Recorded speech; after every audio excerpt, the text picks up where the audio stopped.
Sean Benke, Kansas City County. Yeah. He does the whole thing. 5432. Yep. Okay, welcome to the Corporation of the Township of Bonnechere Valley. We're here today for a committee meeting. I'm going to call this meeting to order. Are there any additions to the agenda? I'm going to remove an item, Mr. Chair, if that's okay. Yep. And that's a report regarding the tower. I need some further investigation, which just happened an hour before we got here. So her report was excellent, but I think that we need a couple of answers. So that would be item number 5 on the new and unfinished business. And from reports, Mr. Chair. Okay. I'd like to talk about a planning issue at the end, Okay. separate from this. Okay, planning issue. We're going to have that as number 9 now, since we don't have number 5. Yeah.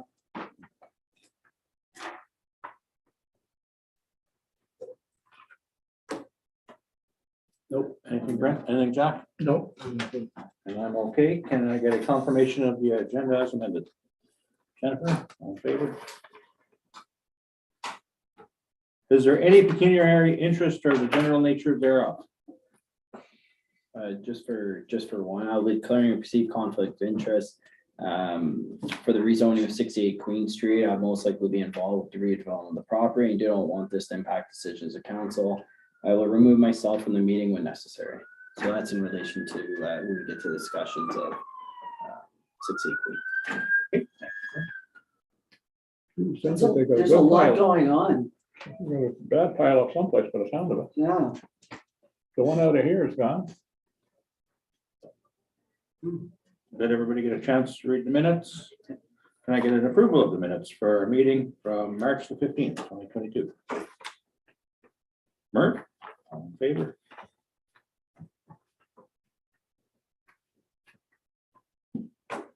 And today we do have a delegation. We have Bruce, and if you could please introduce us to your companion inside. Sure, thank you very much, Mr. Chair. So with me is Laura Jameson. She was on our Zoom meeting with us last time as well. She's our newest county planner that's with our team, and she has been quite involved with the township's update to the comprehensive zoning bylaw, mostly with a lot of with the mapping and looking at all the exception zones as well, making sure that any previous exemptions or exceptions to the zoning bylaw have been carried forward and have been appropriately mapped. So she's been quite invaluable to the process. And of course, we have Anne McGreen, who's also joining us with Zoom, and she's been doing a lot of the work as well. So I just wanted to recognize the two of them.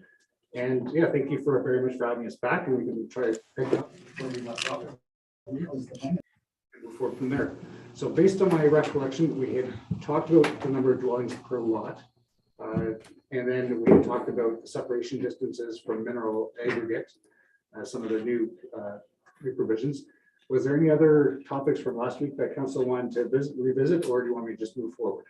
I'd like to revisit the mineral aggregates for a few minutes. I looked through that and I think there's something grossly missing. But I think obviously our main topic of conversation is all things are these. And I know that all members of council have re-reviewed the second draft bylaw, and I think that we've got some comments, questions, concerns. But welcome, and hi, Anne. Welcome to the meeting.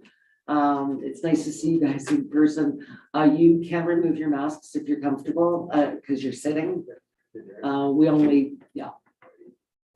we go. Now we can see your pretty faces. Perfect. And welcome to the county planning department. It is not for the faint of heart. Thank you. I'm excited to be there. It's good. Well, maybe I'll leave it up to your discretion and how you'd like to proceed. So whether you want to start with discussing RVs, mineral aggregates, or any other, or proceeding talking with the others. So, Yeah. Since Merck popped it up. Well, this shouldn't take too long. I've looked through the mineral aggregate bylaws, and except for one in South Laguna, none of them detail a buffer.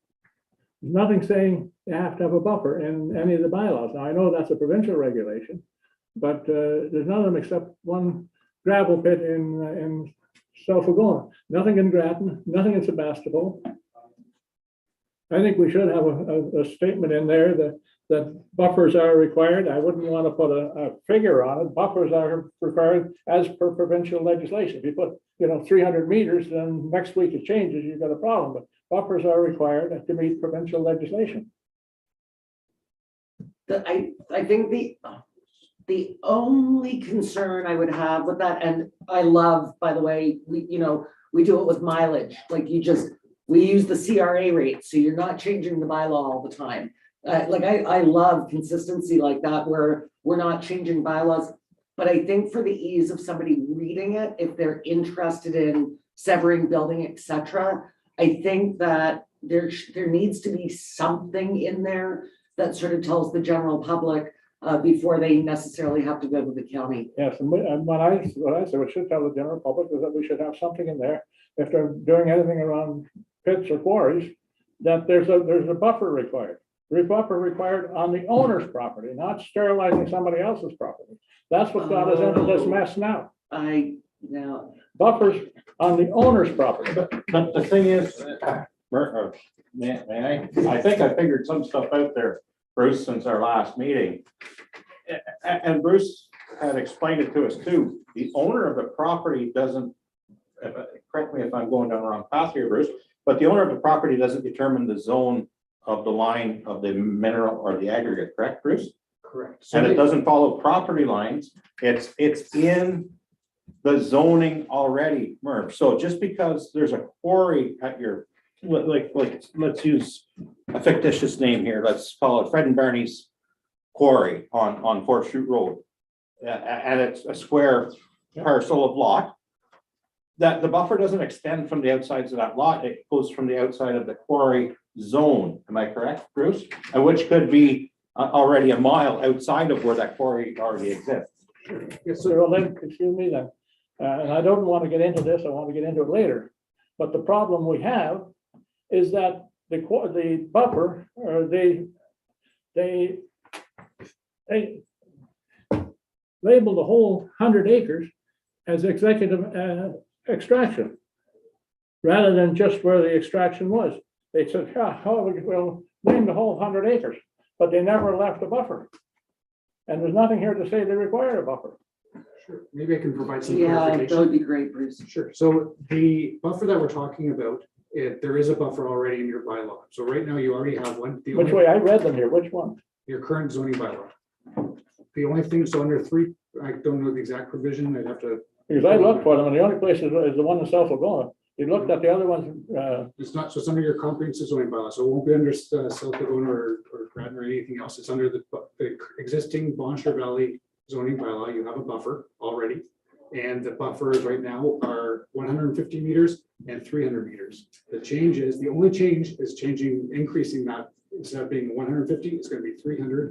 And instead of being 300 meters to a quarry, it's going to be 500 meters. but if I opened a pit, would I look at what the bylaw says here?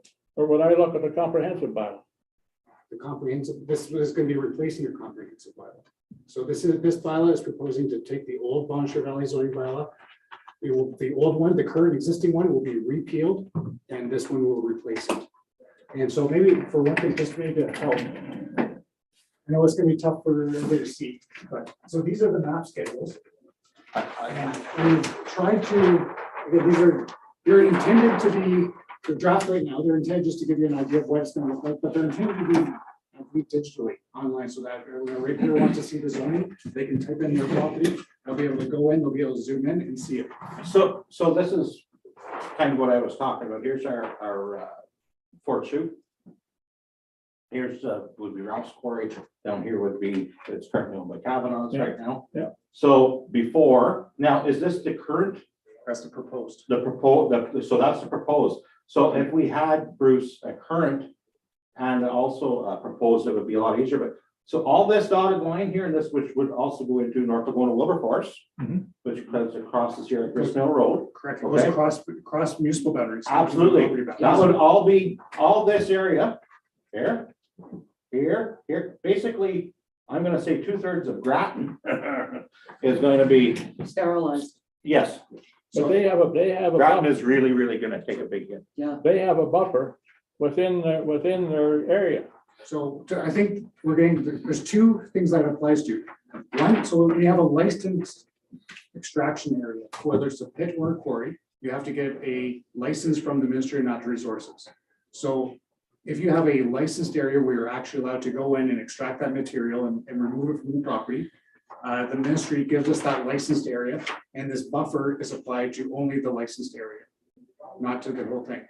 And what if there's the a whole second- thing is licensed?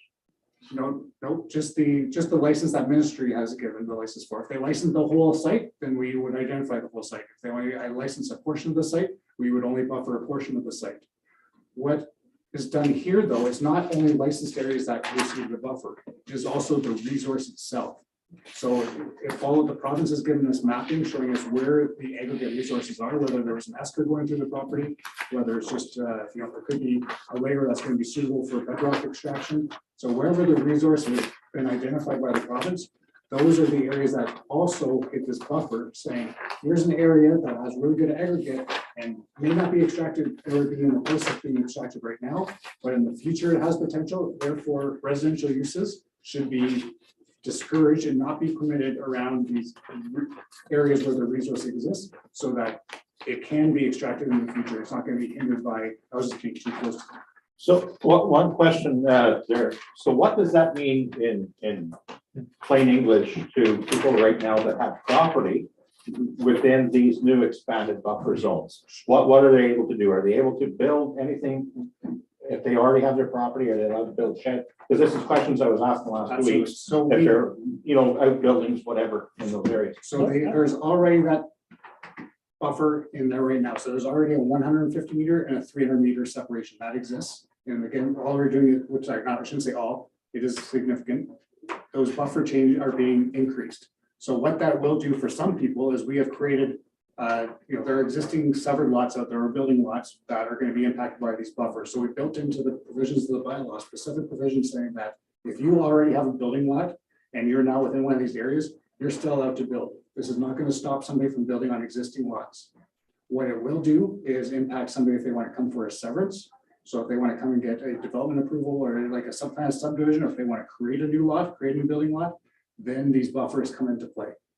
But Bruce, when But I I don't- sat I don't- on land use, I'd like to get this, we had a problem, and it wasn't in Bonaventure Valley, I can't remember what township it was in, but it was a couple that were moving into the existing farmhouse, and they wanted the parents to build, and there was mineral aggregate, and the land use committee agreed with them and allowed building on mineral aggregate. Absolutely. So there is that still a process. And that, so there is built into the official plan, there are policies saying, so here are the aggregate resources. Again, we encourage residential uses to stay away from the aggregate resources so it can be developed in the future. But then there's another set of criteria in the official plan says, if somebody does want to build closer to that resource, less than the 300 and 500 meters, it's called an aggregate impact study. They would go and hire a company to do the aggregate resource study, and they would say, here's the quality, do a better in-depth look at it, saying, here's the quality of it.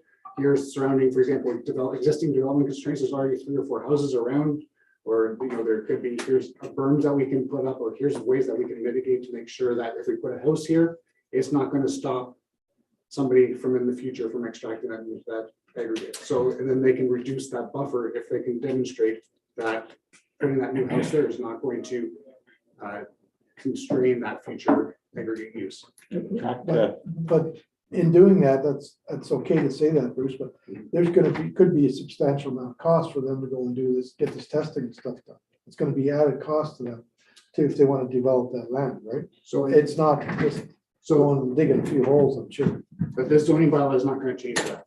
So those policies are in the official plan. And so when you go to get a consent application or a severance application, you follow the policies of the official plan, and the official plan already has that 300 and 500 meter separation. So the passing of the zoning bylaw, you're just bringing your bylaws up to date to being in line with the official plan. But at the end of the day, if anybody wants a severance application, they'll have to go through that anyways, regardless of what your bylaw So says. what you're saying, our current zoning bylaw does not meet the law or the Current standards. current standards of 500 meters. So we're basically doing housekeeping. Is that what That's you're exactly saying? what we're doing, yes. And it all flows down, right, with provincial policy statement to be official plan to our zoning bylaw. Go ahead, Demmer. Can you see this from there? This is what occurred. That's 100 acres. They've EM'd the whole 100 acres. This is actually what occurred. The extraction pit was here. It's all bulldozed now and whatnot. The person over here wants to build a house and said can't because it's on a buffer. There's never a buffer around this.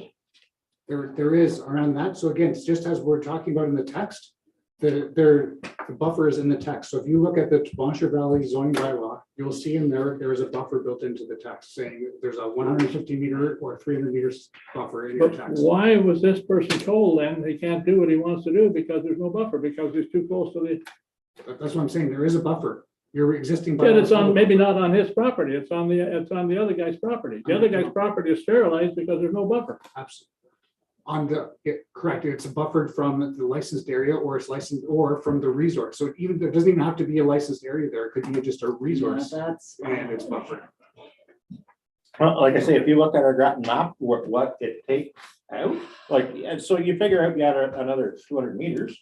That's a big chunk of real estate within the municipality of Groton that will never be able to be developed in the future. Well, And I understand you need to keep your resources at, the thing is, it's future severances, right? That's, Future severances, but we don't know what's gonna happen in 100 years. And oh my God, I hope with the technology progressing that we don't have to worry about driving tires on a road in 100 years. So then for the aggregate study, is that, so that's an official plan, but can that be waived by the council today? Like when that comes to council as a requirement, so like if you put a holding on anything, like can that be waived by the council today if that came to us or no? No, so that goes through the county, so it's not even a study for the county, for the township to waive at that. Oh, okay, Yeah. that was kind of, yeah. so for the process, I mean, and again, I haven't sat on land use for, I think, probably 7 years.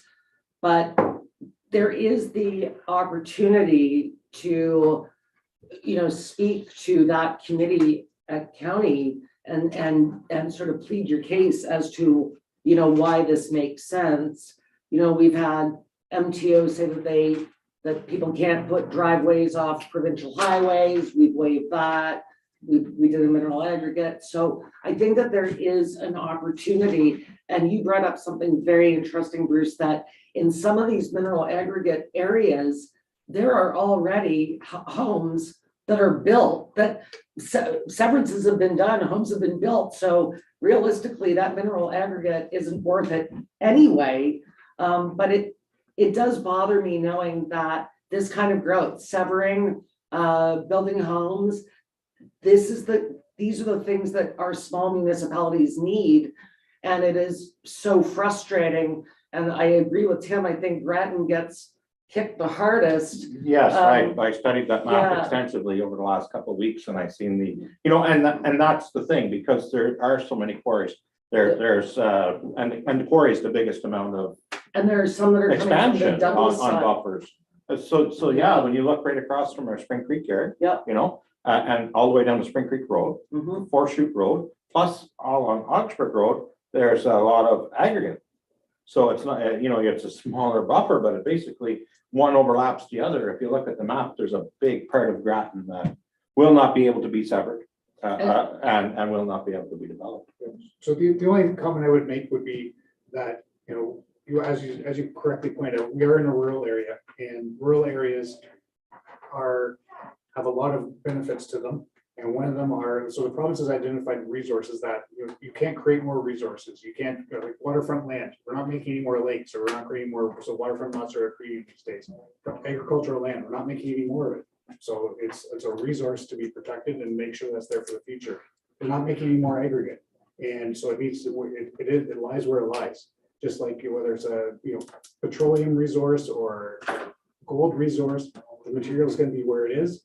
And to ensure its future extraction potential, the province has said we need to protect our resources, and this is the way we do We're probably about 100 years too late on that, because the best farm and agricultural land has been bulldozed and planted with cement all around the GTA. I was going to say. You know, the exact and now same it's thing. now it's time to push it off on Yeah. our local municipalities to do the right thing, But while this, they've already taken the advantage of, And continue absolutely. to. and Yeah. continue to, you know, basically, we're giving the inches and they're taking the miles.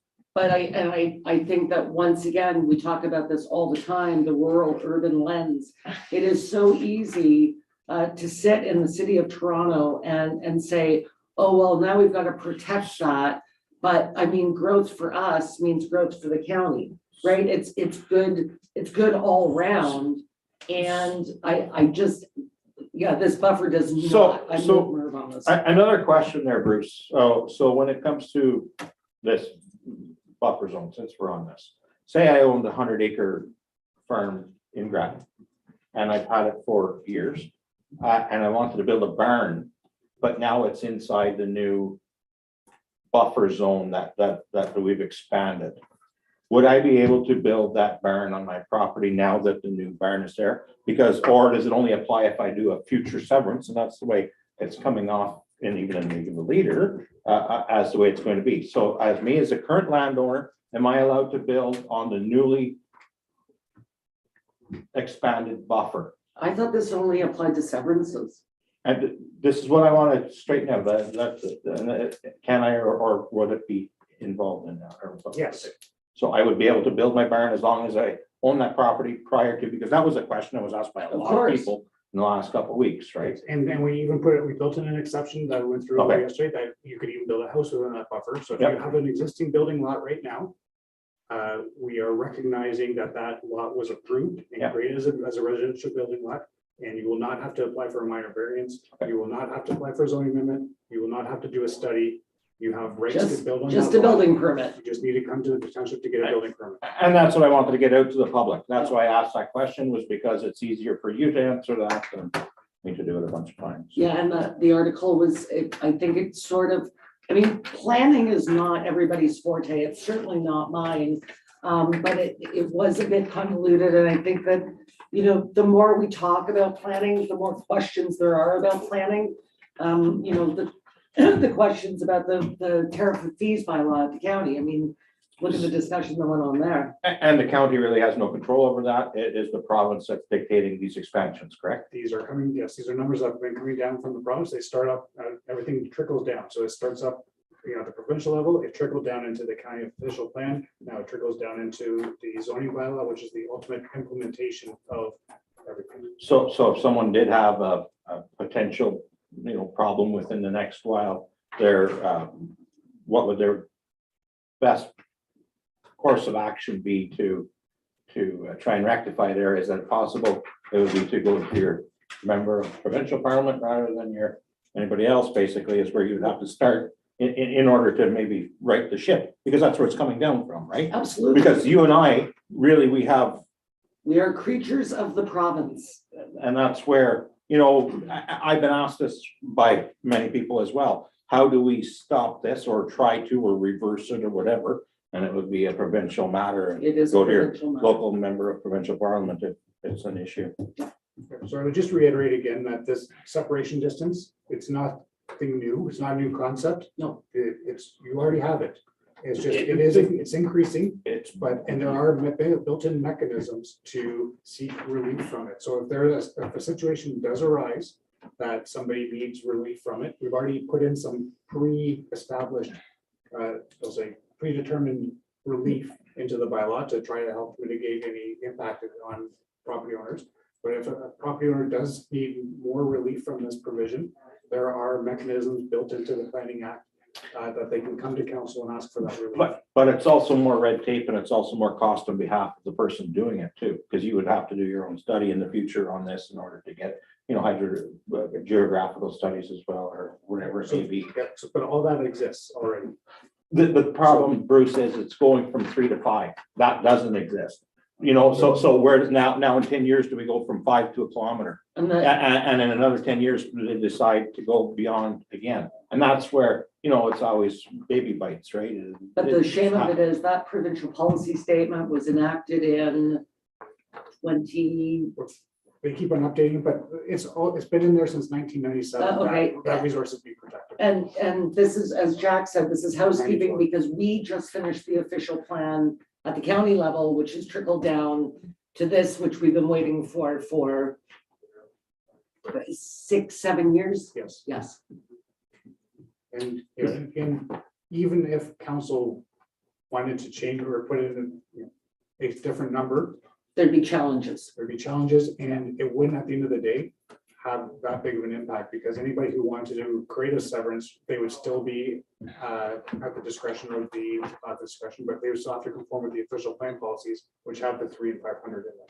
So by not, the township doesn't really have very much to gain by challenging or trying to go through a process to have that changed. Because ultimately, we've already built in those protections for the property owners that have their existing rights. And if they wanted to create a severance within that 300 or 500 meter distance, they would be into doing the studies regardless. Well, the last question, I don't want to sound sarcastic, but if you're saying everything is beautiful, why is it that the gravel pit is here? The gentleman wants to do his property is here 500 feet away, and he's not allowed to do it. So 500 feet, that's only about 150 meters. So that's under your existing bylaw already. He's within the separation of your existing bylaw. So he was probably caught. You probably did a general inquiry to us. I'm assuming that's how you've got the information or did this. So your bylaw already has the separation distance built in. But what I believe he got caught at is that this whole thing here is considered an extractive area, and the buffer should have been on the owner's side, but it's on the other guy's side, sterilizing his property. So again, there's two different boundaries that we're talking about. The extraction area that's licensed by the ministry is one aspect that's buffered, but the other aspect that's buffered is the resource itself. And the resource itself could be significantly bigger or be all over the place. It could be following the natural geology of the area. So then they're allowed to buffer your property without letting you know? Well, it's been buffered for a long time. And yes, they're increasing the buffer. But But people aren't told. This gentleman wasn't told. He didn't find out he wanted to do something with his property. So again, this bylaw process, when we update it, it involves public notice. There's requirements of the planning act to notify the residents of the township when you're reviewing the bylaw. So for this bylaw update, the township is going to be required to hold an open house. You're going to be required to hold a public meeting. As part of the discussion with this council, actually, is going to be to move this project forward. We're going to have to have a discussion. How do you as a council want to engage and notify your ratepayers? So I believe already in the tax bills, the township staff have provided just a notice, or just not even notice, information saying the township's undergoing this process. Keep your eye open for future public meetings, and there is an opportunity for public input. If somebody doesn't participate in the public process, or doesn't, there's only so much, the municipality can do. Like, we'll do as staff, everything that the council asks us to do to notify your ratepayers and let them know. But at the end of the day, it is upon. This guy's been at this for a year now, trying to get this straightened out. It's embarrassing. How long does he expect them to wait? Merv, who is the ratepayer that you're talking about? Tom Fleming. Yeah. Or Tom, yeah, Flegel. Legal? Yeah, so we've already been in discussions with that with the county. So if you want to leave that with us, we're That's a well separate aware issue. of his issue, and we're Yeah. already in discussions on that issue. Okay, Jack, So Tom was aware, And then- Yes. but he wasn't aware of Yeah, this week. yeah. Well, Jack is he is definitely aware, well but he continues to try to find another loophole. We've had this discussion with him. He can either make a zoning bylaw amendment application, or he can wait till we go through this process. We're well aware of his issue, county's well aware of his issue, and we're working on it that way, but it's going to take time. Okay. He Great, is well thanks. aware. Okay, let's take Jack. that offline. Yeah. Yeah. Just one quick follow-up there, Bruce. You were saying in your conversation there, you said that whatever the ministry has designated the size, but the buffer zone could actually be to the edge of the aggregate. How did they determine where the edge of that is? Is it just based on no survey, just on the lay of the land, or how did they determine where the edge of the aggregate is? So the names of the ministries keep changing on me. But I believe it was the Ministry of Northern Development Lines who originally did it, and it was called the ARIP papers, the Aggregate Resource Inventory papers. And so the province did have staff to go out, and they mapped for all the different geographies that the ministries were, where they have a series of papers for different geographies that go out and map the resources. And they take those resources and they give it to the municipality saying, here are the resources that we want you to protect. And they actually categorize them. They identify the primary ones, which are obviously primary, the best ones. They identify secondary, and they identify tertiary resources of aggregate. And so again, aggregate could be sand, gravel, it could be limestone, marble, any of these resource areas that could have the potential to be extracted. They map them and say, here are the areas we want you to protect. What the county has done over the years is we've taken those information that the province gives us, and we have done, and this part of the OPA official plan number 31, Mayor Murphy will be well familiar with it. The county pushed back quite a bit on a lot of the areas that the province wanted. So the province wanted, for example, all tertiary areas designated. And when the province approved the original county official plan, the entire village of Petawawa was covered. Even though it's an urban area, they had it all as mineral aggregate. And, so obviously that doesn't make sense. So as county staff and part of that, I don't want to call it negotiate, but working with the province on the official plan, we were able to scale back and come to, I'll say, a firm agreement saying, okay, this is where the most likely areas are. For areas that do surround like a whole bunch of existing developments of, we'll say, constrained by development. Again, we tried to cut back that resource. So where it's already been constrained by development and future extraction is unlikely. In the official plan, we have already scaled back to our best of our ability the area from that area. So even what you have on your maps today, it matches what's in the official plan, which is scaled back from what the province had originally approved in the official plan. So you take in the information, you've sort of digested and come up with what you figured be more appropriate boundaries. Correct. And there was a lot of pushback. Yes. Okay, Thank you, Bruce. thanks very much for all that, Bruce. Let's go on to the next round of Jennifer's. Jennifer's not very happy. Once again, I am not a fan of taking things away from residents. And I will reiterate something that I said at our last meeting. And I'm going to use actually a fire permit as the example. When Dave and I first moved here, we moved here in the winter, and that spring we put on a bonfire and we were burning off brush. And next thing you know, this gentleman pulls into our yard and he says he's the deputy fire chief and we're not allowed to burn. And we're like, well, we didn't know this. And he said, well, you have to put it out or I'm going to fine you. So this goes back to you, Merv, saying, this gentleman thought he could build blah, blah, blah. So if we moved here, if we bought a piece of property on Lake Clear and we moved here and we put an RV on it, it would not even occur to me to ask the municipality if I was allowed to do so. At present, we have people that are using these RVs as cottages because they can't afford to build a cottage on Lake Clear. And they're not making waterfront lots anymore and they're they're at a premium. So in reading this, I understand the sensitive lake issue and we've been over this, ad nauseum, and I absolutely do not want to pollute Lake Clear.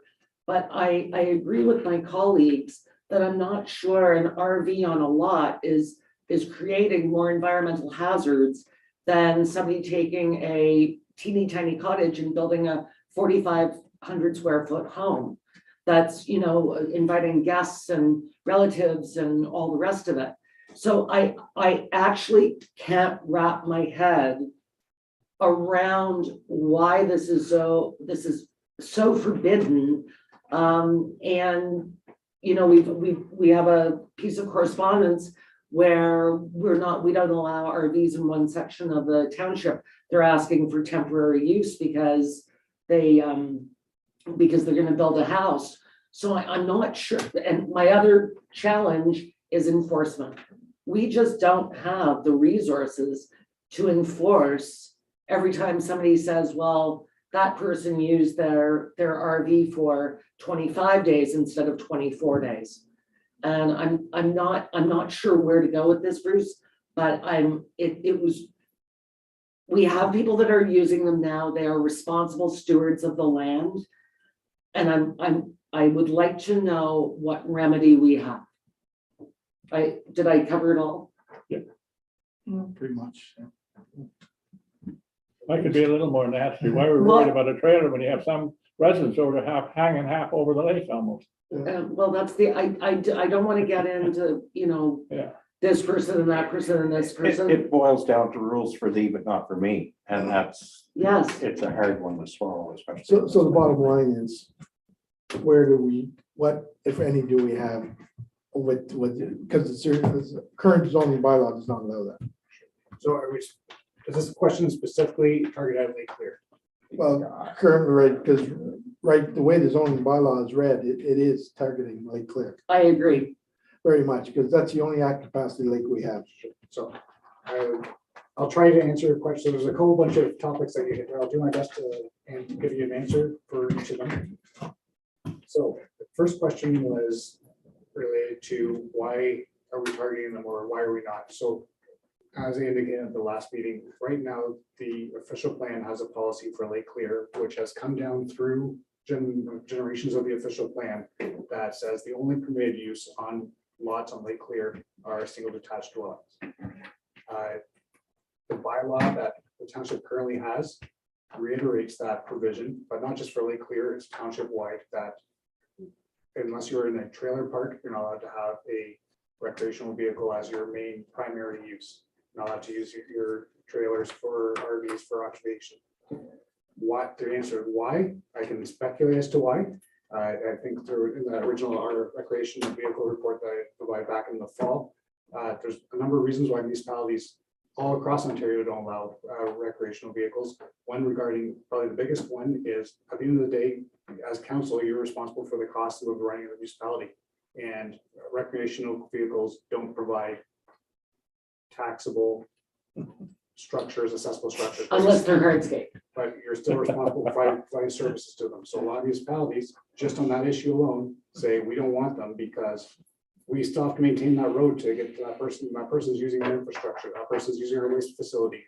They're using our recreational facilities, but they're not they're only paying vacant land taxes. They're not paying accessible structure taxes on our lot. That's one reason. Some municipalities don't want it because of the, call it aesthetics. But not in my backyard. On my backyard. So some municipalities, that's another reason why municipalities may not want it. So that some don't want the enforcement of it as well. So it's easier to do a blanket where you don't want them in our municipality or you're not permitted to have them in our municipality. It's just easier for the municipality to manage that way. So that's a number of potential reasons. Why Lake Clear specifically had it is probably one of those reasons. I don't know why, but it's come down through the generations. I totally appreciate your answer, and that's the answer you've given us over and over and over again. And we get that. What is our remedy for this problem? Because we have RVs on Lake Clear right now.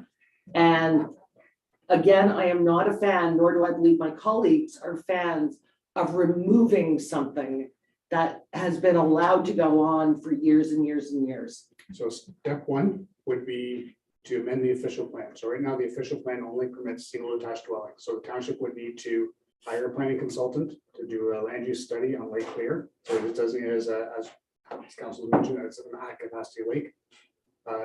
Looking at what impacts, if any, might be as maybe positive impacts allowing recreational vehicles compared to, as you said, like a 4,500 monster cottage. There might be having a recreational vehicle may have positive impact, provide septic systems, separate distances back from the lake, maintaining vegetative buffers. That could be all part of the justification, but council has to go through that official plan amendment process. You have to initiate that, hire a plan consultant to prepare that amendment and do that study. That process does include public consultation, and so that'd be step number one. Would be to change the official plan policy for Lake Clear to allow recreational vehicles. Then step two would be doing what we're doing here. Is you'd have to implement a bylaw for it. And your question about enforcement, the way that this draft has been put together, I agree 100%. It will be very difficult and costly to enforce the way it is written. The most effective way to regulate them is through a licensing bylaw. So things for like number of days, using that your zoning bylaw for that is difficult and challenging and is not the appropriate way. So the best way for council to actually, if you want to permit these on Lake Clear and you want to regulate them in a certain way to not have negative environmental impacts, or if you want to regulate, number of days or the type of provisions, the best way to do it is through a licensing bylaw. And that gets us out of doing an official plan amendment? No. I just want to make it clear to anybody that's watching that that's the step. Official plan. The official plan needs to be amended. What's the time frame and I what would was be involved in something like that? So I don't, what the cost involved, I don't know what the cost would be involved, so you'd have to, essentially would have to go to a consultant, for example, like there's a number of planning consultants or engineering consultants you could go to, they would have to give you a price and a cost for that. The process itself, so they'd have to do the study, bring forward those recommendations, there'd be a public process. Typically, I would say you're looking at about a 5 to 6 month process. This sounds like bureaucracy feeding on us. Oh my God. And, okay, so, and here is my other challenge. I would love to pass this zoning bylaw without that section. Because one of the things that's been most important to me over the past few years has been secondary dwellings. We know the province is pushing for them. The county wants them. We want them. Our residents want them. So I don't want to kick the can down the road anymore. I'm getting so frustrated, and 5 to 6 months, I mean, and the money. But I don't know. Well, the problem is we have to do something, because if not, we're basically, if you implement this plan as it currently stands, It'll be challenged. well, you can challenge all you want. The bottom line is, we're following what the county plan is. So what we have to do is, if we want to change or alter the county plan, we have to come up with a study that proves that we can do this and it's not impacting the lake, Right. because that's basically what we have right now. So there is, as far as I'm concerned, there is no other option but to do this. Because if not, we don't have a choice. We have existing, what is there, 55 RVs? 53. 53, whatever, 50 plus. And they've been there for X number of years. Exactly. So now we're going to say, after X number of years, they're not legal.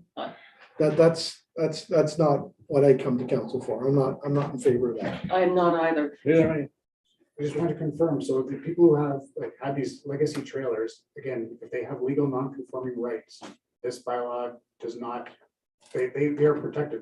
This bylaw will not take that away. Basically, like Yeah, you said the but- last time, it's grandfathered in. But Bruce, you said last time, this bylaw follows all the way back to Sebastopol. So you're talking, you're. The official plan. Yeah, the official plan. So you're talking the trailer has to be there more than 15 years, basically, Well, 20. 20 years. So, and most of them have not been in that location for 20 plus years. But the problem is, like Bruce said, it's the proof of it not being there, because it's not saying that they couldn't have replaced their trailer Yeah. 10 years ago, 5 years ago, as we Right. had discussed. Yeah, but. So in So order for if someone somebody had to, a 97 and they replaced it. but with you a would also have to 2020. be proved that there was never a trailer there in the first place. Well, if they just bought the land for it, there you go. Like if they bought. Well, then the they land, didn't have it there for 10 years. Yeah. So, which I think that all highlights the challenge of using the zoning bylaw to implement these things. Ideally, it would be done through a licensing bylaw. So that's your recommendation, is to revisit our decision not to do licensing? Yes. And if we do, I'm not for- and not that I'm in support of licensing, but can we keep it to specifically at capacity lakes if we do the licensing? My Within our understanding is municipality, that. rather than doing it through the I'm whole, sorry. because we have Golden Lake, we have Constant Lake, we have Silver Lake, we've got Kelly Lake, we've got a lot of lakes, right? There's a lot of blue on those maps. I would have to defer to your CAO on that question. I don't know enough about the licensing process, whether you can do an area licensing where the area will, like, your licensing will feature only for a specific area. That's what- Okay, and- why I Yeah. don't have an answer. Because there's also lakes that Yeah. are in 3 or 4 municipalities, right? So if Yeah. you get somebody coming in. But Bruce, even with the licensing, I just reaffirmed, we still have to do the amendment to the zoning. Yes. To do the amendment to the official plan. Official and the plan. zoning. Official plan. So the licensing, to be able to have a permitted, like, license, you still have to have it permitted in the zoning. So you'd have to amend first the official Oh, yeah. plan, And then I would say you go through a process that you combine your licensing and looking at your zoning bylaw at the same time so that they work together. So things like number of days, that's a licensing issue. Say number of trailers, licensing issue, septic and licensing issue. location, setbacks, zoning issue. Okay, well, Mr. Chair, if I may, I think we're gonna have to ask Annette to get us some, and I know she was furiously making notes over there, some costing for this and what kind of timeline we can get this done in, because this zoning bylaw is really, really, really bloody important to this municipality, as I know that all the municipalities that you're working on are sort of facing the same time crunch that we want this done. But I think you're gonna have to leave it with us. You've given us the best advice you can give us. And now we are gonna have to make some hard and fast decisions. And when I say fast, I mean fast. Can we separate it out or not really? Yes, You could. We could. absolutely. So you, the council, Okay, the only thing about that is, remember, we have to have public consultations. So we're gonna do a public consultation on our comprehensive zoning bylaw without the RVs, but then we have to come back and do it. Oh, but I guess We're gonna. we have to do it for the OPA anyway, right? Okay. So at least this way, the zoning bylaw Ooh, would get passed and then we can implement the other things. you can, so we're at this stage of the zoning bylaw, like this is a draft zoning bylaw, so we're looking, ultimately, we're looking for direction and acceptance from council to get a draft bylaw together and get your blessing to move forward with the public consultation process. So we want to get a bylaw in place that you, as council, you know what's in this bylaw, you understand the bylaw, and this is the bylaw that we're going out to the public with, saying, we have, township has to update your bylaw to meet the new official plan policies. Here's what is being proposed.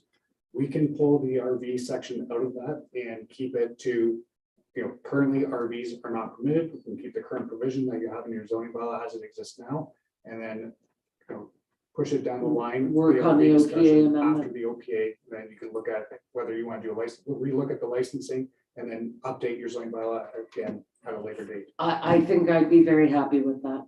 I mean, I'm not happy about it. I want this whole thing passed, but not the way the RV part is written. And I know that's, that's not on you. But how does council feel about that? I think our CAO has something to say. I just had some questions, moving forward. So the official plan, so right in the current draft, RVs are permitted in other areas. It's just not the areas around Lake Clear. Yes. So I guess what I'm trying to understand is council okay with the RV zoning bylaw and I'm not saying we should pass it before we finish the official plan amendment with the Lake Clear, because if we are going to look at licensing, we should do the RV issue all at once. I do agree with that, but I just want to be clear on the official plan amendment. We're only trying to amend the Lake Clear portion of the official plan to say RVs are permitted here in accordance with whatever we come up with then in the zoning bylaw, which could be what's drafted there now, but what's drafted there now would apply to all areas of the municipality, including Lake Clear. Yes, But yes. I don't see any purpose in putting any RVs even with outside of Lake Clear right now. Yeah. If we're going to remove the RVs, I'd just remove it totally from the official. Yeah, oh From yeah. the zoning but we- plan and Yeah, go that's forward. what she was saying. Yeah. But no, but I do understand your question, but for now, Yeah. remove the entire RV thing, let it sit over here while we investigate an official plan amendment and licensing, if we want to revert back to that. But for now, are we good with having a public meeting for the remainder of this comprehensive zoning bylaw so that those that want to have secondary dwellings are able to do so sooner rather than later? But they won't be able to be RVs. No, No. we know that. Okay, No, They're not RVs. I'm just being clear. And as to your point with the future part of our correspondence, where you were using that as an example, it's basically a mobile home, which is different than what anyway, maybe the definitions in our definitions aren't, but I consider a mobile home different than an RV. It is. Oh, definitely. No, and that's where we're going with Yeah, that, absolutely, right? yes. There's a second. No, and that's what I mean, so Yeah, we're, But I don't know, they are different to me in the definition. yes, they are. Okay, perfect. Good. but yeah, I didn't read motels or hotels, but I definitely read that part. All right, well, I think, how does council feel? I think let's move ahead with this without the RV section. I guess so. We don't have a choice. That's how I feel about it. Yeah. That it's gotta get done. It's been too long. And I know that this isn't on our planning department at the county. This isn't on any council that has sat here or any other municipality. This has been a hard slog with OPA 31 that's been going on since my first year as warden, which was 2017. So that's a long time. Okay. I think we're good, Bruce. Yeah. Thank you so much. Thank you. So for, Laura and I do have another 2 meetings tonight, so we do have to get going right at 4 o'clock here, but so maybe just as next steps, we got 5 minutes if we can talk about next steps and maybe get some direction from council to us. So for clear, we will remove the recreational vehicle component to this bylaw, replace it with your existing provisions that you have right now, so there'll be no change moving forward in this bylaw. And future date, you can address the recreational vehicle. And so for the rest of the bylaw, to move forward to the public open house and public consultation, would you like us to move forward with that and move the bylaw forward? And then if so, we'll be looking for direction for how would you like us to notify your ratepayers? As Councillor Duckworth was talking about, people often after these projects say, well, nobody ever told me. So we're looking for direction. How would council like us to communicate with your ratepayers? So minimum is paper. Oh, no, we gotta do more than that. Oh, We're doing what happened to the when's newsletter. the next, yeah, I was gonna say, when's the next newsletter go out? The next newsletter goes out in, for May and June, right? We have, at the end of April. Okay, so Give us time to draft it. Yeah, So we're, under the planning act, you're required to give a 20-day ahead of time notice for when the public meeting and open house are gonna be held. So we can work back from that newsletter and we can work with getting, so meeting requirements to get it in the paper, we can use the newsletter. I'm sure there's a, I'm guessing a We've got municipal social, Facebook. yeah, social social Will you be media here for website. that? Will you be here for the meeting? Yes, sir. So we'd have to work around your schedule. We'll work around your schedule. We'll try and get it sometime in June, Or even end of May. So, end of May, yeah. Yeah. Let's get it done. all right, we'll work with it. So I'll work with your CAO and we'll get those advertisements out and get processing, get moving. That's great. Thank you guys so much. Thank you. thank you. Thank you. I know that I know that it's not, completion, but I feel good that we're getting some of the housekeeping details and, being one of the only local municipalities without that secondary dwelling has always stymied me. So I'm really pleased to be going ahead. Well, perfect. And on the secondary dwelling note, and this is a little aside, but this coming development property committee at the county of Brantford, Laura has actually worked on a brochure to explain the secondary dwelling policy and how it applies to municipalities, and she'll be presenting that at committee and Great. providing that little brochure, making it available to municipalities for putting on your website, your social media, or having it at the township office. Well, I don't sit on DNP, but I'm sure I'll see it at county council. Absolutely. Excellent. A list too of consultants for Yes. the study and the OPA. Well, I can give you, yes, would you like them right now, or would you like? No, just, Sure. We can, Any other yes, thing? we Yeah. can discuss. I Yeah. can follow up with you on that. thank you. You're welcome. Thank you very much. Thank you you. very much. Thanks, Ann. Thank Annette, we're gonna Nice do a meeting 5-minute you. break. 5 minutes. Nice to meet you too. Take care. Good to see everybody in person. Yeah. I know, it really is.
Yeah, vote. Yeah, well, Are we back on track there now?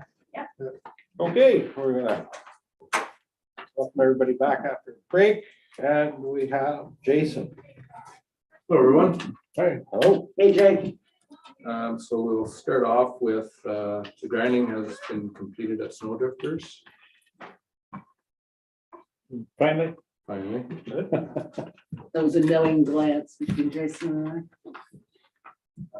Has everyone seen the sand shed tender recommendation? I. Yes, So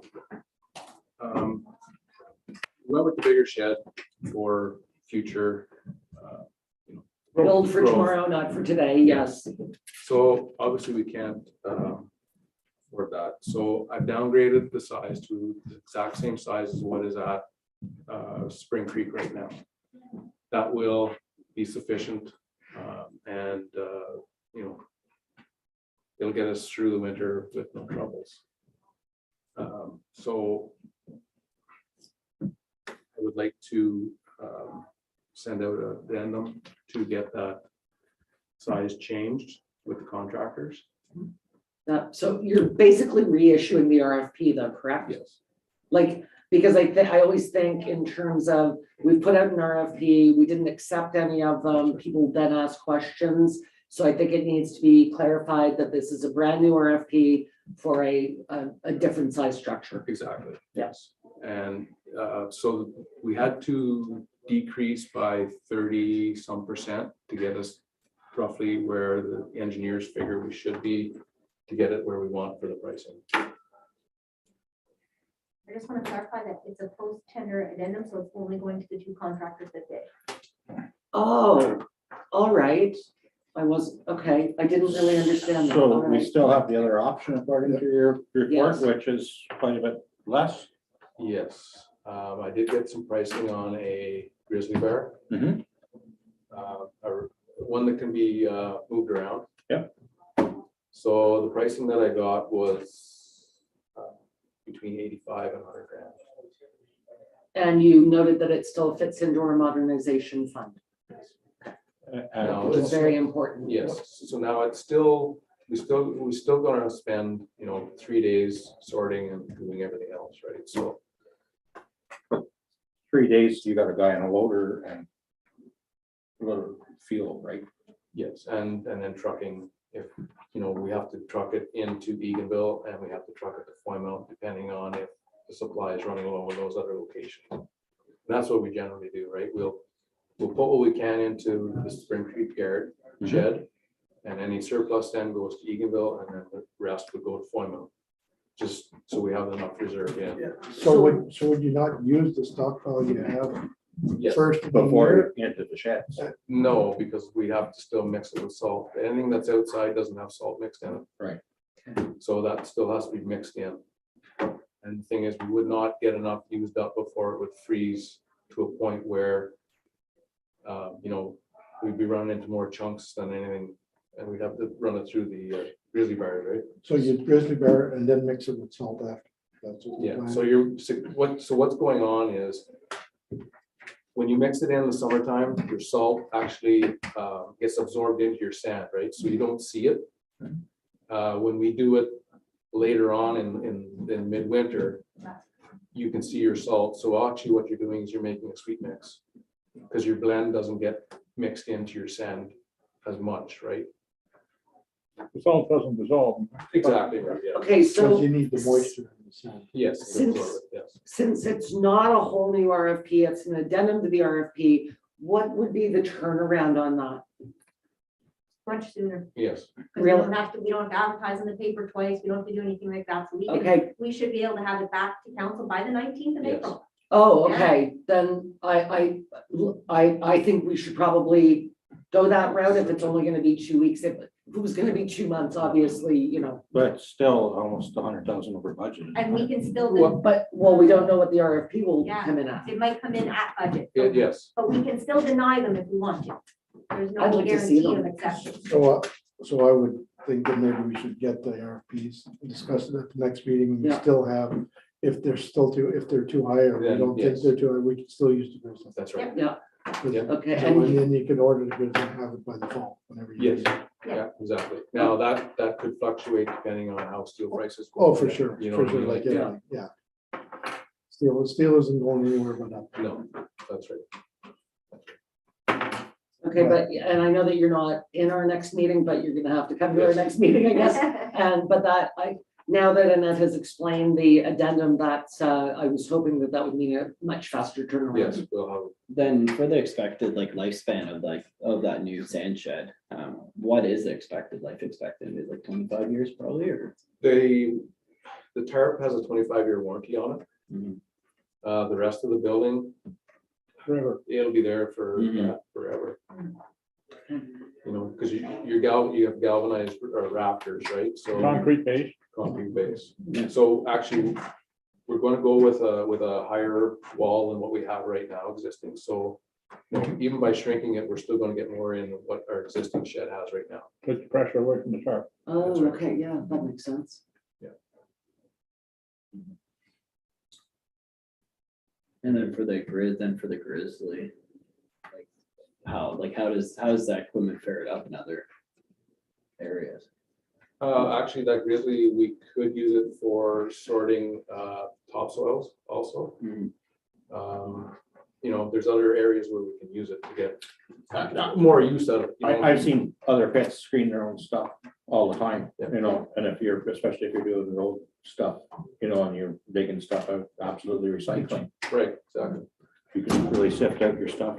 Because generally, like if in the summertime or spring, if we get a chance, we go around the shoulders and we'll wing them in, right? To get rid of the material off the shoulder so our drainage gets better. We'll pick all that up, we'll put it into a stockpile, let it, you know, heat up and get rid of all the roots, and then we can put it through the screener if we had to, right? And that's most of it as well, so. Okay. Any other questions? After that, I got another question. Okay. Streetlights, Yes. Veterans Way, across from the Legion, there's a pole with a transformer and a streetlight on it. The streetlight is out. Okay. And after 2 years, the Legion is back to Thursday nights, dining and dancing. Of course, they're all seniors. When you come out there 9, 10 o'clock at night, it's damn dark.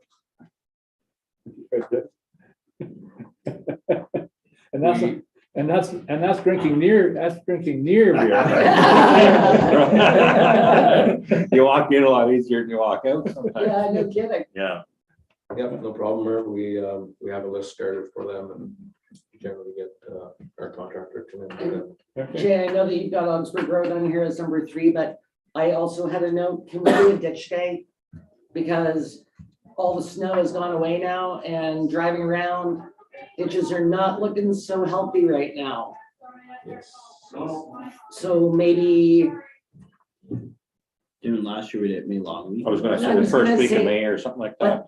I'd like to push it up from the May long weekend because, We have no snow. yeah, For the bugs come. before the bugs come, that's right. So maybe, what about the weekend of April 30th and May 1st? 29th, 30th, 31st, Does that work? so Friday, Saturday, Sunday. Yeah, Sure. thank you. And can you ask Dana to put it in the newsletter? Thank you.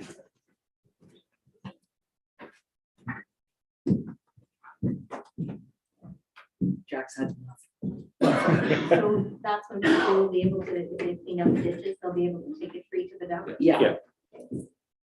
Yeah. Great, thank you.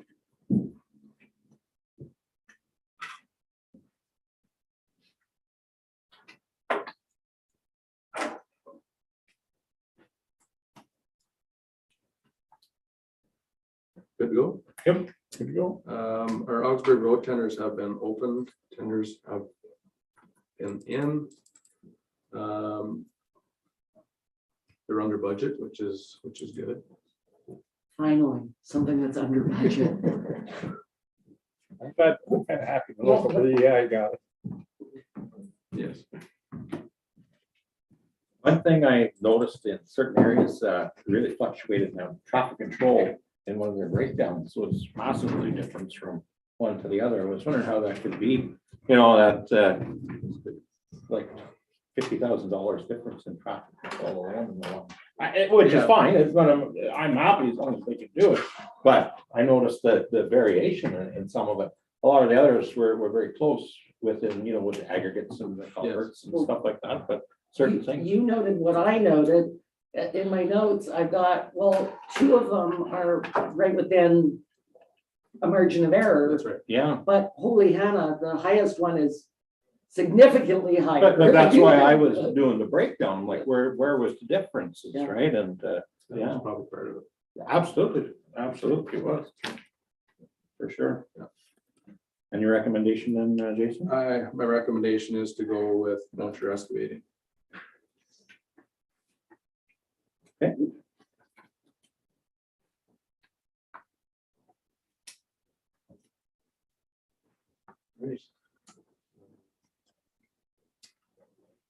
There was something about road allowance. Yes, there is a request for a road allowance. Up on Rosine Road. That's right. Yes, and actually, I'm so glad you brought it up here. So from the map, I can't really tell what the plan of attack is, and of course, we certainly want this person to be able to build or develop on his land, and he's landlocked, so obviously he can't even get a building permit. Do you have a plan in mind that would work, that we could allow this? Yes, so if you look at the map, where Rosine hits the second part of the concession, that was the closed concession, Yeah, they could open that concession up to go to his property. Okay, not the squiggly line. oh, like no. 15. Yes. I had the squiggly line as well, I'm like. No, I that see where does Jason not- is showing us there, the Okay. double border Yes, so would if be you go the there, closed concession. yes, Okay, and that's doable, and the person's willing to pay to, well, we have to get the, That's the Approval. discussion. So if committee has no issues with principles, then we will have a discussion with the property owner to see, what do they want to use it for? Like, are they opening it up to vehicle traffic? If so, it has to come to a certain standard. You know, if they just want access to the property and they want to do a four-wheeler trail, that again has to be at whatever standard Jason approves. And then, of course, there has to be an agreement and insurance and all of those types of things that have to be done, and it has to be surveyed and everything, That's it has to be registered. So once we have those discussions with the property owner, I don't know whether they're still gonna wanna go ahead or not, in which avenue, but the first process is always to come to committee council to say, do you have any issues with this before I start going down a road with discussions? I'm all right on the closed concession. Yes. And that's, but not the original map that was given to me, Yeah, because I there's had no idea what that was infringing on or doing whatever. But if Jason says going down the closed concession and doing what it has to be to follow suit with that, then I'm fine. I am too, And you'd be involved in the type of standards. that have to be done. I was- Bring that up too. I was kind of expecting that you were gonna come in and say, yeah, that this thing does not work. So not really understanding the map, because when we get the maps on here, it's Unless you know hard the to area. know the topography and everything else, so that's fantastic. Great, so that's the easiest solution for sure. perfect. And I see some grading has already started, which is good. Nice to see them out and about, and the frost come out quite a bit again today, by the look Yes. of it. Oh, yes. Yeah. So, Everything's grading up very nicely, good. because there's Good. moisture in the ground and, Hopefully it doesn't rain a whole pile again in the next, well. Oh, Lord. 1 month rain, so one Jack doesn't want loves it, rain. Jason Yeah. hates it. Anyway, just enough to make it so that you're not choking and you're done. Yeah, Yes. but it sounds like we're gonna get close to half an inch or more. Thursday looks like a while. Yeah, Yeah. Thursday and following Thursday. That's right. What's any issues with the round like clear? Nothing with the, No, actually, everything is very nice and slow, so. Yeah. doing well. I did notice our big hole is coming back on, right at Michaelis's corner again. Okay, It's getting deep, probably 8 inches or better. okay. Now the guys, Maybe 10 when was that, Tim? this morning, Oh, like this afternoon, like I know they were there 2 days ago. Yeah. But it's almost occurred overnight, the 2 spots right, you know. the yeah, I spot, know where, yeah. The old, whatever. sinkhole.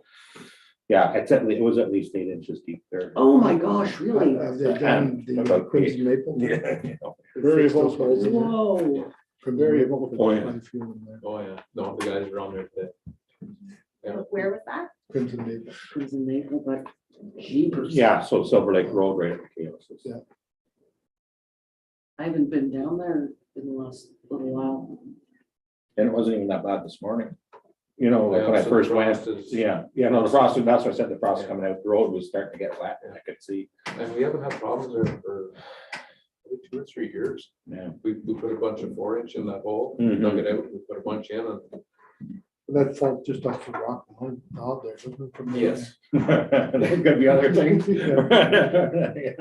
Yeah, plus we put a crossover culvert in there to get rid of most of the moisture Yeah. on Danny's side there, so. But, like I said, it's been a while since, but there's frost in places that wasn't as bad in other years that it is this year. Mhm. We've noticed that quite a bit. Good. Thanks very much, Jason. Anything else for Jason? Hi, Jay, thank Have a good you. day and we'll see you on our next meeting. Perfect, thank you very much. Have a good one. Thanks for the dish, Shay. No problem.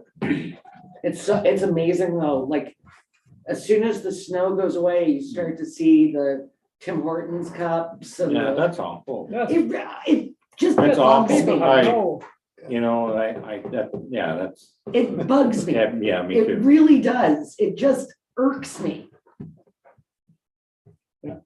Daryl is on Zoom.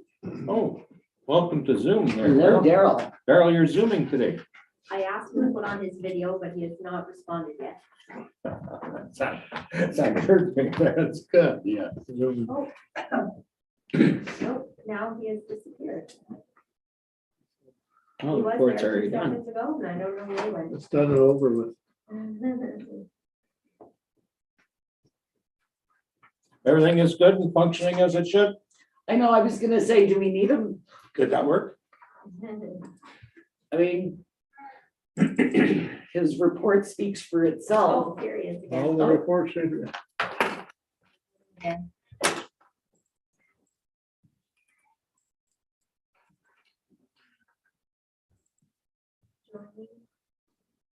Yeah, he's in.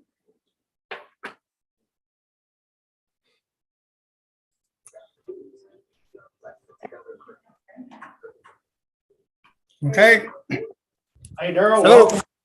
It's the top of his head. there you go. Hey, Hi, Daryl. How's everybody doing? We're doing well. How about yourself? No, I'm doing. Go ahead there, Daryl.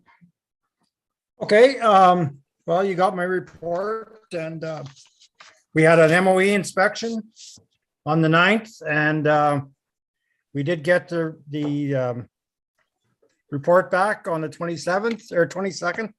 And it looks like he was very happy with our operation. Excellent work, Daryl. Yeah, doesn't look like he had no complaints whatsoever. Great, to hear. Excellent. And other than that, we've been just doing maintenance and stuff around and we got all the 2021 reports into the ministry. So that's all completed. Same with the sewage. And then we had a little episode at the sewage plant. Started on the 22nd. It took us about 6 days, I guess, to get it fixed up and put back, but it could have been quite a disaster. It just happened that we had been we installed a new night light in the yard, and Dave went down there before he came to work, and when he turned his truck around, just the lights off his truck, he could see the sewage right at the top of the tank. So if not, we would have had a real disaster. And all it was one of those signs, a wooden block of wood. So, Sad that it came from the Truth and Reconciliation Garden, though. yes, it did. Disgraceful. And some flower pots too, but I don't know why they would want to throw it in there. But we get stuff on the deck all the time down there. Well, that garden will be permanent, starting in the spring, Daryl, so there won't be pots of plants and that kind of thing. Okay, good. But you'll have to drill the wood together. Yeah, I'll mention it to the organizers, to the And committee. rebar in between. So Yeah. they can't pick it up. Yeah, that's true too. That's a very good note, Jack. Thank you. Yeah. Don't let me forget, okay? Yeah. Okay. So other than that, everything else going okay. He shrugged his shoulders. No. You'd be amazed. They, our flows have came down a lot. So we only had really 1 week that our sewage flows were up, and now they shouldn't be up a whole lot more because there's no snow left unless we get a lot of rain. Okay, So good work. Thanks for that, Carol. so I hope, that's all I have. I hope you can enjoy today, and tomorrow's supposed to be a nice day too, so hopefully everything's Yes, good. it's supposed to be.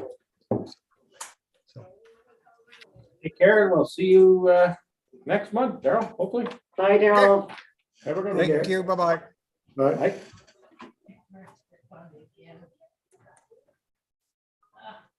Do we have Dave?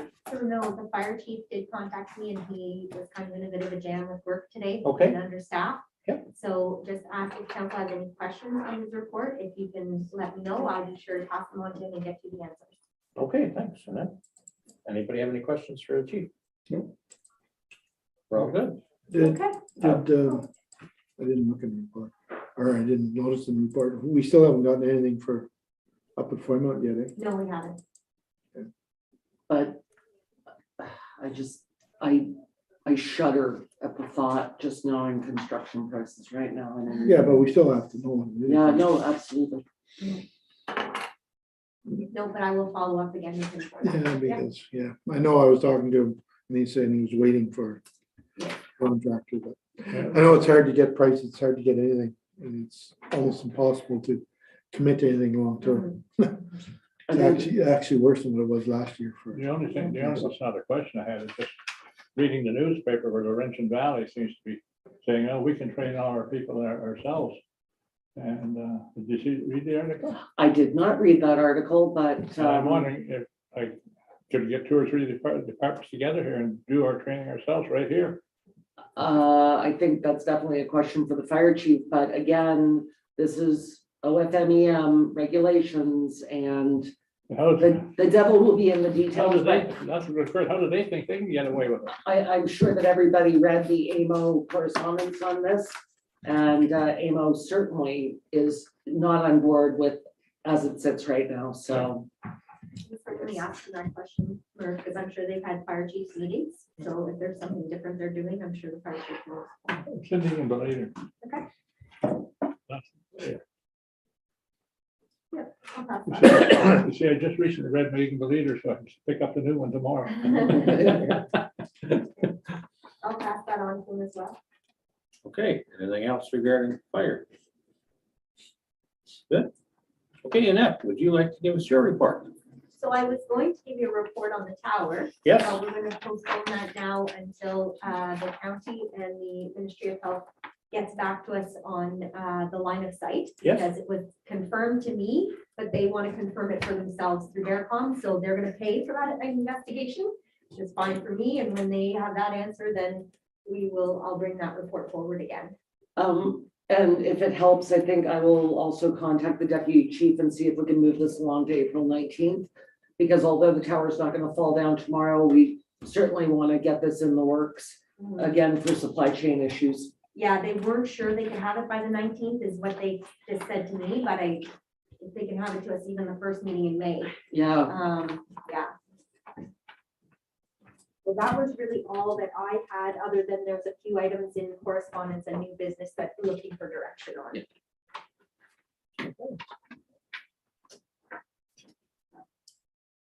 And we can move along to correspondence. I have a lot of correspondence. there are correspondence. Everybody's been on board. Oh, Yeah. boy, Yeah, yes. it's like everybody woke up.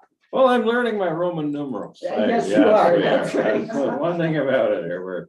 I don't know if they still teach it, to be honest. I'd be surprised. Oh, Really? ever since the old Well, if they don't Hollywood teach cursive, I'd be surprised they. They don't, Good point. No, They don't. no.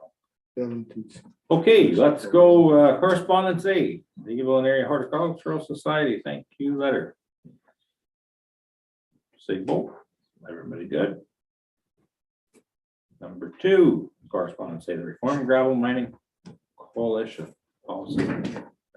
Good. Mhm. Okay, anything on correspondence B? Yeah, I have several. Okay, that's what I figured. I'll Okay. just open it up So- with that. Thank you. So I just spoke to the AMO brief about the firefighter certification, so that is ongoing.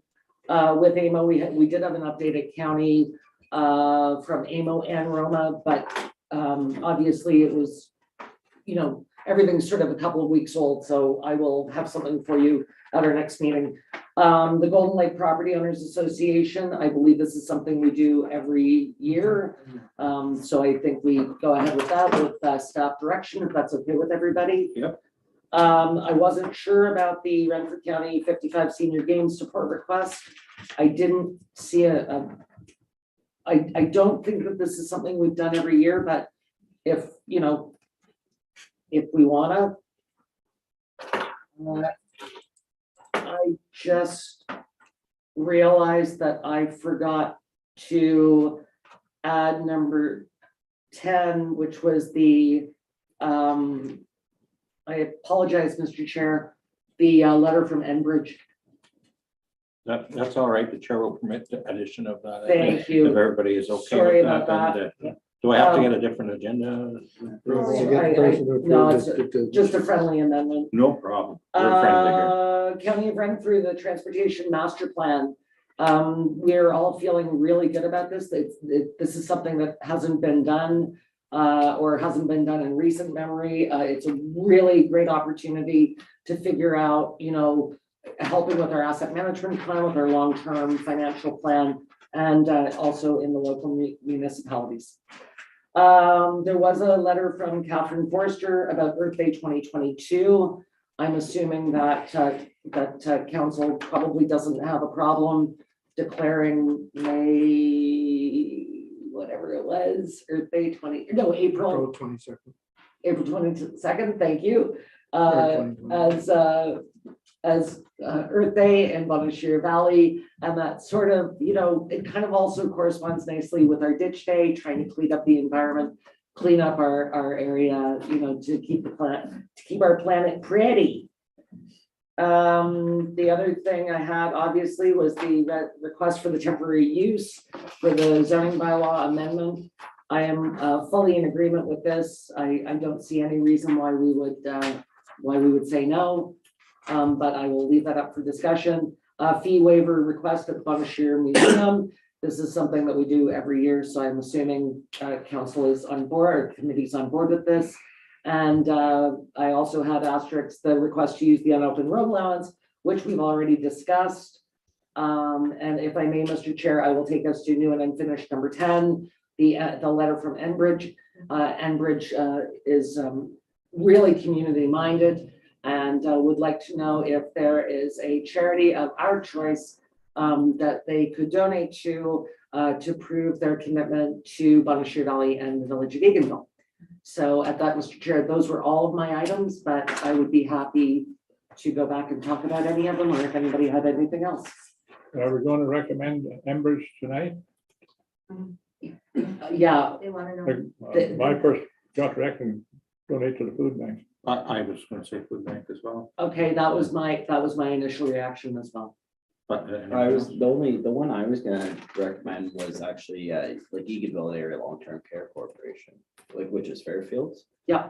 And that was the one I was gonna recommend, because they're a registered charity, they're a nonprofit.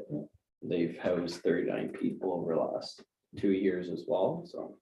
And it's just, and it was just an option, I think, just I was kind of reviewing, kind of think we've given in the past and everything, so. And I was trying to go through all the very worthy causes Oh, it's here. I mean, we have an abundance of of Need need, is. right? Well, and that's why I had mentioned that net, there's like 5 other organizations we all listed off that are just local and stuff. And the reason I thought it was an interesting fit was also because they probably end up being almost Enbridge's #1 user in natural gas down the road too, because I know they are utilizing, like they are eventually transitioning their heating system. You know what? I'm Is not it sure if is, Enbridge is going that far south. I don't know. I don't know. I'd have to ask the question. Yeah, because They're that's. coming next meeting. so. Yeah, except we have to make a decision before. Oh, yeah. So regardless of where they're going to go, Yeah, no, no. potentially, Yeah. it's the need is still there. Yeah. Is there a way we could So do a multiple setup within a certain, basically, I was gonna ask Sonia that when she sent the email, I was gonna Wi- say, within a can we certain split account. it up? like, you know what I mean? Like basically, you know, where they can, you know, we can shift it into more than one area because there is such a great need of. the only other ones that when we were talking about it, so it was Fairfield, it was Eganville and Area Senior Needs Association. Yes. Rotary, Rotary. Legion, Library, Yes. and Food Bank. Those are the ones that came. I had that we Legion on my listed. list as well, yeah. So, but I don't know, if we can split it up or not. I can, The only thing is, and not to take away from the need of a lot of the other ones you mentioned, but a lot of the other ones have capabilities of doing their own fundraising. Whereas the food bank doesn't usually, you know, No, like, they- you absolutely, understand what I they mean? don't, Like, and not to take away from anyone at all, but when you look at, you know, they have certain, you know, raffles or this or that or whatever, a lot of it always goes to that specific area, whether it be you know, where the food bank does not have usually those capabilities of doing. So So, on so my I would like to see them be the biggest receiver of it, you know? On my list, I had Food Bank #1, I had Fairfields, and I just called it Fairfields as number And 2. if it's gotta be divided up, that's the only reason why, because a lot of other places. can- Okay, can do you want to generate- list them 1, 2, 3, 4, 5, and then I will ask them if they can split it up 1, 2, 3, 4, 5, and if they can't, then it goes to #1. Is that- Okay, I'm but fine I with think Tim brings up a good point, is the Rotary, they do a lot of fundraising. The Legion is now getting back into fundraising as we're just, thank God, after all this time. I mean, I think everybody pivoted very well during the pandemic to have outdoor dining and all the rest of it. I know that the Echo Center does a lot of fundraising, and what a fantastic place that is, wow. So You want to split between the two, and if not, then which one would we direct it to? Do you want me to? I'll leave it up to you guys. That was my No, list. I'm fine with the two, because absolutely I am, Yeah, me too. It just, yeah, food banks about occurred to me that and myself too, that was the first thing that popped in my head, just because everybody needs to eat, So right? I'll ask if they can split it between the Especially food with bank and grocery prices. the food bank and Fairfield, and if she says no, it can only be one, then it's the food bank, is that? the direction I would she's say, given? That would be my preference. But I did have Fairfields as number 2. Because I wasn't sure. That's- Yes, That's yep. consensus? I- You're saying yes, it and is. Jen's saying yes. but Mervyn, yes, Jack, no. Oh, yeah, that's fine. everybody said yes, Okay. yeah. Thank you. So going back to, or were you still on the Enbridge? No. Thank you very much, Mr. Chair, for Okay. indulging me. So I think as long as we're good with, well, the transportation master plan is, it's not us. Is everybody okay with Earth Day? And the request for temporary use? Okay, I'm in total support of it. So much. I also want to bring up a fact that, and I don't know where it came from, because I was talking with Paul gave me a call on that as well. And just around the corner, he wouldn't have had to ask for that. I know. So it's something where, how would we Literally around the know, corner. right around the corner, like the next lot, and he is home free? Yep. And I just want to make sure that council knows that, and I didn't realize it was within, you know, the township of Grattan, that these areas don't allow that type of dwelling, believe it or not. But I So think under they wanted to- 700 and some square feet, I believe, Carol had told me, right? So just around the corner, and he's in Grattan Township, it would have been totally permitted to do so. I think that they wanted to be on the right side of this. Absolutely. Somebody complained. But is there anything we need to do? So it has to go through a zoning bylaw amendment. Okay, And then it'll have to be an agreement drafted with council, and temporary use is allowed up to a period of 3 years, which should be okay because they're thinking they're going to build within 2. So I know sometimes municipalities will take a deposit so that if you don't move your trailer by the due date when the agreement elapses, that, then we keep that. But I found that once the agreement lapses, it's not allowed to be there. We have the right to go and tow it. And we can charge on your property taxes the cost of the tow. And I find that, yeah. Why are you going Okay. so dark in Yeah, this? you're really grim. Sorry, I'm just letting you know It's the fine the print. It's the fine print. contents of the agreement that would Used be to be in such a there. happy place So, there. I just want to make sure that was the direction that I was going to go in, was that we weren't going to take a deposit. We have enough We're fine. authority that we're good to go with an agreement for that. That's So right. I just want to And make sure keep the before tow I truck away go from ahead. it. Yeah. I realize, Exactly. It's hard to find tow trucks. Yeah, don't let. But yeah, no, that works with me. Yeah, absolutely. I would like to carry sidearms or a repossession trailer. And the only other one I had was the fee waiver request from the museum. And Oh, we yes. do that every year. And Absolutely. we already confirmed, we usually for the Golden Lake as well, we are confirmed. We do it every year Yeah. because it's Yeah. it's Well, the, I just want to make sure Annette has the Oh. direction. that's all. It's Thank you. done, I did get it's done that. down at Ruby, isn't it? I didn't get anything on the senior. But, meetings. yes, Yeah. there's other locations. Yeah, I don't think we've ever done it in the Deacon as past. well. and, Deacon's on- I'm Deacon's on good, not. and Naw, but I thought Naw paid for that too. yeah. But I'm just saying it's Yeah. around the place. Okay, anything else on correspondence? Anybody else have to add anything? I think our mayor knocked that out of the park. Thank you. Hey, no problem. She used up her mail reports. Yes, she I was, did. She did tie into it there quick and said, it's okay, you got 37 seconds left. there was so much correspondence that I wanted to be very efficient, and I knew that some of them we'd already discussed, and so I thought that we should touch on the big ones. But when we were asking about the agenda, Enbridge totally forgot about it, and I know the time is of the essence. I'll be flexible this one time and this Thank one time you, only. thank you, kind sir. No problem. Next time it'll cost. Yeah, That's right. All right. So let's move on to new and unfinished business then. So The mayor's report. this month, I attended 19 meetings and 2 events. There was a lot going on. Again, I feel like people were sort of waking up and things are coming out of the woodwork now, which is fun. Annette and I had an amazing meeting with Minister Tobolo's office regarding mental health, and we are waiting to hear back from his chief of staff.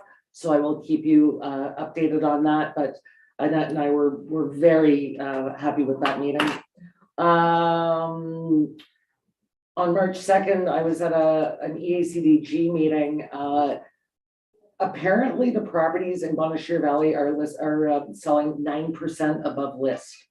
And the average price in February was $570,600, which is outrageous. So there's going to be a dinner at McCrae Park on July 1st, as opposed to shutting down the bridge. It'll be there, and then people can wander down to watch the fireworks. I did go to the Echo Center and I played 6-handed euchre. It was so much fun. Again, we need to get out there that it's not senior center anymore. It's the Echo Center. It's for everybody. And there are a lot of amazing things going on there. The Ontario Winter Games are a go for 2023, February 2nd to 5th, February 9th to 12th. We are very excited. The funding has been confirmed.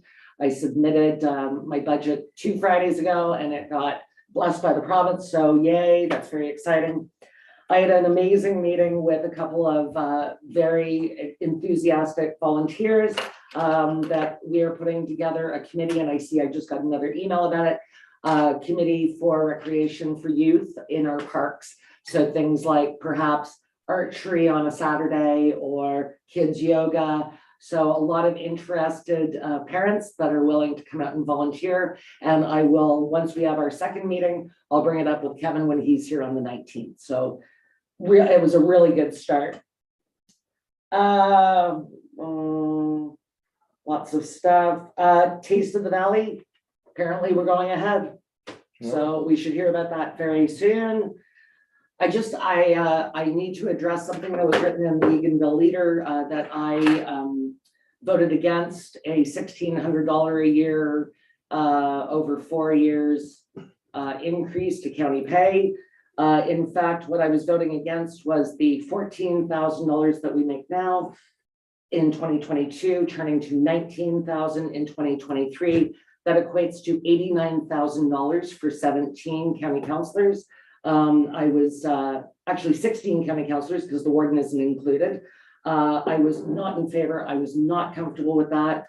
So I just wanted to clear that up because there was a bit of the article was written in such a way that it seemed like I wasn't in favor of any increase. And I know, obviously, much like at this table, much like at any table, you kind of have to keep up, but that just seemed like a really big jump. I was fine with going from 14,000 to 19,000 over the 4 years, but we weren't given an opportunity to vote on that particular idea. So just so you're all aware. I'm pleased to say that the tariff of fees, the motion was put forward to remove the preliminary fees bylaw, the pre-consultation, in a recorded vote. It passed 116 to 62 and will be revisited in 2023. So for now, the pre-consultation fees are still free, which is wonderful for those that want to sever and do some development now. I do have some sort of sad news. Our CAO, Paul Morrow, will be leaving us at the end of August or beginning of September. So there will be a recruitment committee started. We have a striking committee meeting next Wednesday, and the recruitment will begin. I want you to know that I worked with Paul very closely, obviously in 2018 and 2019, when I was the warden and he was brought in as CAO. And I will tell you that this is a huge loss to the county of Renfrew. His leadership has been exemplary. And stop looking at her, because don't even think about applying. You knew what I was thinking. I knew. I was picking up what you were putting down.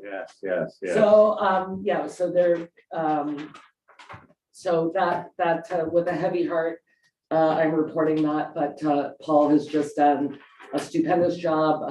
We have to remember that in the 5 to 6 years that he's been CAO, he's had exactly one good year. 2018 was pretty innocuous with just one tornado.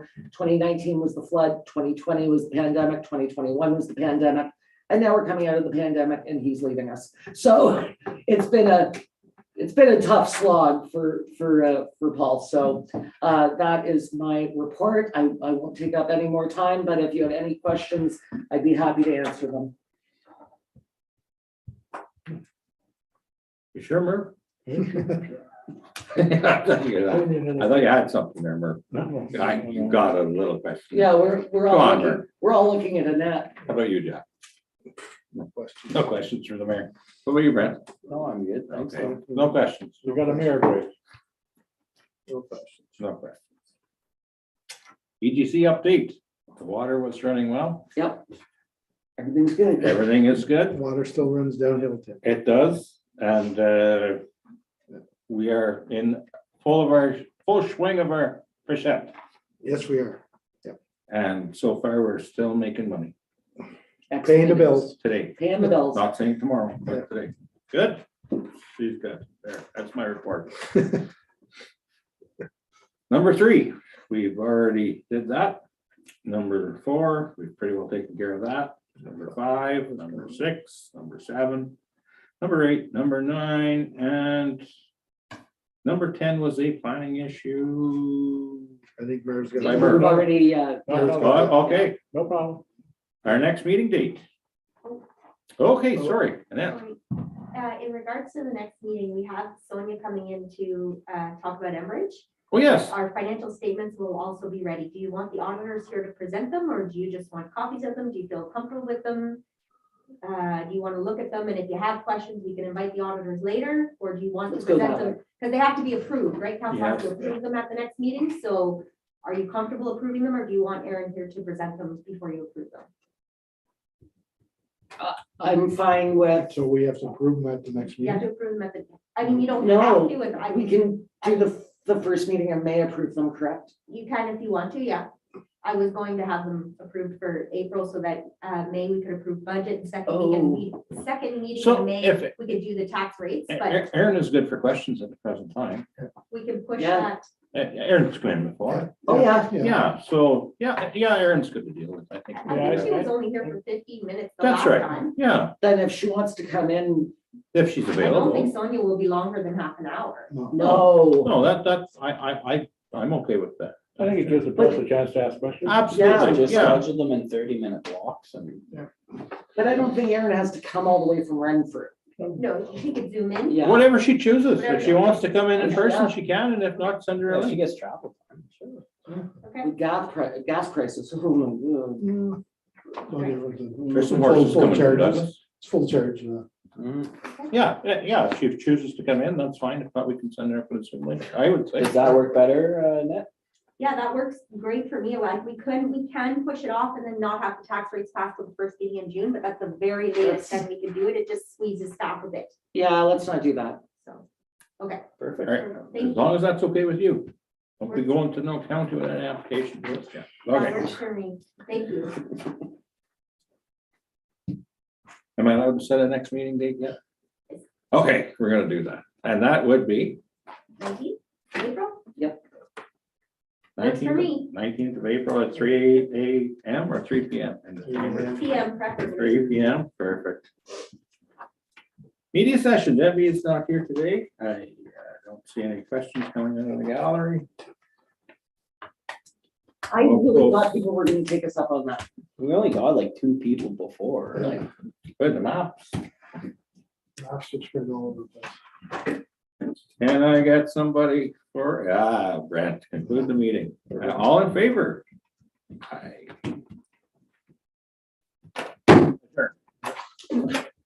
Excellent. Tony Nogel.